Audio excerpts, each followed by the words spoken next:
नमस्कार, लाइव हिंदुस्तान देख रहे हैं आप और आपके साथ मैं हूं दिव्यांशु। हरियाणा के भिवानी की रहने वाली मनीषा की मौत की गुत्थी सुलझने का नाम नहीं ले रही, बल्कि लगातार ये मामला तूल पकड़ता जा रहा है। जितने लोग हैं उनकी उतनी तरीके की बातें हैं। वे लगातार इस मामले को और ज़्यादा सुलझाने की जगह ऐसा लग रहा है कि उलझा रहे हैं, क्योंकि पुलिस की गुत्थी अपने आप में ऐसा लग रहा है कि जैसे सुलझ चुकी है। और उसने ये भी कह दिया है प्रेस कॉन्फ्रेंस के थ्रू कि अब पुलिस ने अपनी तरफ से केस को बंद कर दिया और ये केस हैंडओवर किया जा रहा है सीबीआई को। जैसा कि मुख्यमंत्री नायब सैनी ने पहले ही बता दिया था कि जो जनता की मांग है उसके आधार पर उन्होंने ये केस सीबीआई को सौंपने का निर्णय लिया है। अब सीबीआई अपने तरीके से इस मामले की जांच करेगी। उधर दूसरी तरफ जो लोग हैं उनकी सीधी मांग है कि जो कॉलेज है, जो नर्सिंग कॉलेज है, उसको लेकर जांच किया जाए। पुलिस आखिर उसका नाम क्यों नहीं ले रही है, आखिर उसके सीसीटीवी फुटेज खंगाले क्यों नहीं जा रहे हैं। हमने सोशल मीडिया पर कई रिपोर्ट्स पढ़ी, कई लोगों के कमेंट पढ़े और उसमें जो लोग हैं वो भी कहीं ना कहीं इस मामले को इसी तरफ इंगित कर रहे हैं कि इसमें कॉलेज अहम भूमिका निभा सकता है अगर उसकी सही तरीके से जांच की जाए। इस बीच हमें कल के न्यूज़ रूम शो में एक कमेंट मिलता है और वो कमेंट में एक व्यक्ति है जिसने अपनी तरफ से पुरजोर तरीके से ये दावा किया है कि जहां पर ये शव मिला है वो शव उसके ससुराल में है, यानी वहीं पर उसका ससुराल पड़ता है। और उसने जो कुछ भी कहा है वो प्रशांत ने देखा है और प्रशांत कल से इस खबर को फॉलो कर रहे हैं। वो लगातार इस मामले पर रिपोर्ट भी कर रहे हैं आपको, तो हम उन्हीं से समझेंगे कि आखिर वो कमेंट कितना सही हो सकता है और उस कमेंट में आखिर क्या कुछ था, उस व्यक्ति ने किस तरीके से दावे को किया है। प्रशांत, आप बताइए कि जो वो दावा कर रहा है उसके दावे में कितनी सच्चाई हो सकती है, या फिर उसने अपने दावे में क्या कुछ लिखा है। देखिए दिव्यांशु, लगातार हम इस खबर को कवर भी कर रहे हैं और देख भी रहे हैं। इसमें अलग अलग एंगल आ रहे हैं लगातार। कुछ लोग बोल रहे हैं कि ये सीधे सीधे मर्डर है, वो मानने को राजी है ही नहीं कि ये लड़की ऐसा कर सकती है, यानी कि वो कीटनाशक दवा कर सकती है या कीटनाशक दवा का सेवन कर सकती है। लगातार आप देख रहे हैं हमारी स्टोरियों, उसमें लोग अलग अलग अपनी राय दे रहे हैं, कमेंट भी कर रहे हैं। वो बिल्कुल भी पुलिस की थ्योरी और रिपोर्ट जो पोस्टमार्टम है उसकी थ्योरी को मानने को राजी नहीं है बिल्कुल। इसी बीच एक कमेंट आया जो उसमें आपने देखा, वो शख्स कह रहा है साफ साफ कि ये एक तरीके से हत्या है। उसका साफ साफ कहना है। उसका ये भी कहना है कि उसने लड़की के माँ बाप परिवार वालों से बातचीत भी की है। अब सवाल ये उठता है कि बातचीत की है, वो सीधे सीधे बोल रहा है ये मर्डर है। ये वो अकेला नहीं है, ऐसे कई लोग हैं, गांव के कई लोग हैं जो लगातार वो इस बात को बोल रहे हैं। इसी बीच उसने एक और बात बोली है। उसने ये बोला है कि जहां पर लड़की खड़ी थी, पेड़ के पास एक वो लड़की खड़ी हुई थी, 2 महिलाओं ने भी देखा। लेकिन इसी बीच उसने बताया कि महिलाएं आगे जाके पीछे मुड़ के लड़की गायब हो जाती है। अब सवाल उठता है कि लड़की कहाँ अचानक से गायब हो गई। उसने एक और चीज बड़ी बात लिखी है कि लड़की नहर के पास जहां उसका शव मिला, वो नहर में पानी नहीं था उस वक्त। अच्छा, जिस वक्त हादसा हुआ, जब ये लड़की का शव मिला था। अचानक से फिर उसमें पानी आ गया। फिर पुलिस ने जांच की, उस पानी को निकाला, तो वो सीधे सीधे बोल रहा है कि इस दौरान कहीं ना कहीं सबूत मिटे हैं और पुलिस ने इसमें लापरवाही की है। और जो सबूत मिटे हैं बाद में फिर जांच की जा रही है, तो वो सबूत तो वहां थे ही नहीं। इसका मतलब वो सीधे वो आरोप लगा रहा है, ये हम नहीं बोल रहे, वो सीधे सीधे इस बात को वो बोल रहा है। अब दूसरी बात आती है कि वो ये बोल रहा है कि वहां सीसीटीवी कैमरे थे या नहीं थे, ये भी पुलिस को जांच करनी चाहिए, लेकिन पुलिस ने इसकी जांच नहीं किया। अब आप देखिए, एक और चीज उसने सीधे सीधे लिखी है कि सुसाइड नोट वाली बात को भी उसने बोला है कि वो गलत तरीके से प्रसारित किया जा रहा है। तो इस केस में लगातार जो थ्योरी है वो उलझती हुई जा रही है। अब सीबीआई जांच करेगी, तो सीबीआई को भी अब इस एंगल पे भी अब जांच करनी चाहिए, क्योंकि हमने भी कुछ लोगों से कोशिश करी कि वो संपर्क हम उनसे कर सकें, लेकिन वो सीधे तौर से मना कर दे रहे हैं। यानी कि उन्हें भी किसी तरीके का डर है कि प्रशासन उनके खिलाफ कोई कार्रवाई ना कर दे। तो मतलब ये जो गुत्थी है ये सुलझने के बजाय अब उलझती जा रही है। तो ये जो मैंने अभी आप जो कमेंट बता रहे थे जिसकी चर्चा हम लोग कर रहे थे लगातार, मैंने इसमें कुछ चीज़ें और पढ़ी हैं। जैसे उसने सिलसिलेवार तरीके से अपने आप को इसमें प्रस्तुत किया है। उसने जो देखा है, जो समझा है, इसमें बताया गया है कि 16 से 17 तारीख को जो नहर है उसको खाली करवाया जाता, लेकिन इससे पहले उसमें पानी नहीं था। यानी जब मनीषा का शव बरामद किया गया था उस वक्त नहर में पानी नहीं था, लेकिन अचानक से उसमें पानी आ जाता है।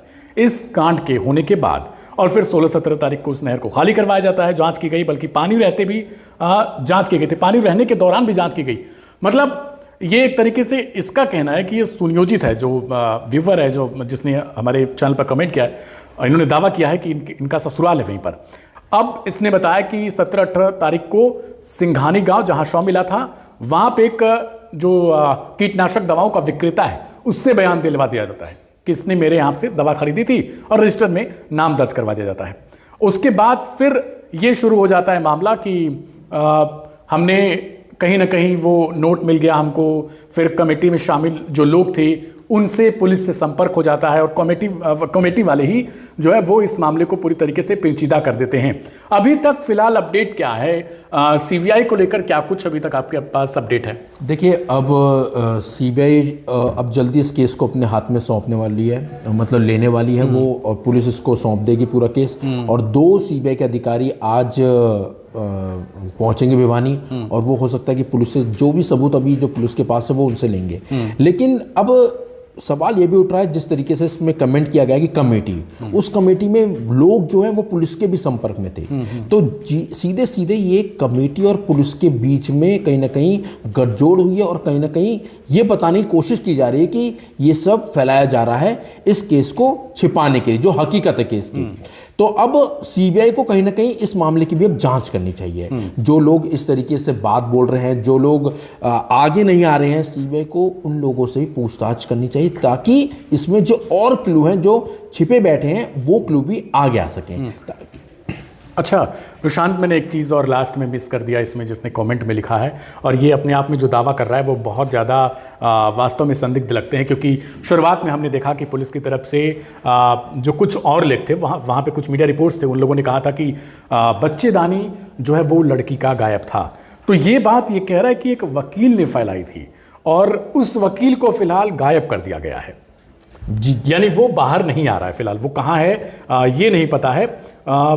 तो ये कहीं ना कहीं वास्तव में क्या ऐसी चीज़ों से, कल मैंने जो प्रेस कॉन्फ्रेंस है डीजीपी की उनकी सुनी मैंने, तो उसमें उन्होंने कहा कि जो भी मीडिया चैनल हैं, जो छोटे मोटे लोकल हैं, और जिन लोगों ने अफवाह फैलाई, तो क्या पुलिस ने अपनी तरफ से कंक्लूजन फाइनल कर लिया कि वास्तव में जो पुलिस कह रही है वही सच है, और जो लोग घर वाले हैं जो भरोसा नहीं कर रहे हैं, जिनके साथ उस बच्चे ने 19 साल माफ कीजिएगा बिताए हैं, 19 साल में वो नहीं समझ पाए, लेकिन पुलिस आती है 1 से 2 दिन में बता देती है कि लड़की किस तरीके से थी, क्या क्या सोच रही थी, और उसने ये कदम उठाया है। जबकि 19 साल वाले माँ बाप ये नहीं समझ पाए कि उनकी बेटी इस तरीके से काम कर सकती है, या फिर उसके साथ कुछ ऐसा चल रहा है। बिल्कुल, देखिए, परिवार और गांव वाले बिल्कुल भी मानने को राजी नहीं है कि लड़की इस तरीके का कदम उठा सकती है। वो साफ साफ बोल रहे हैं ये हत्या है, ठीक है।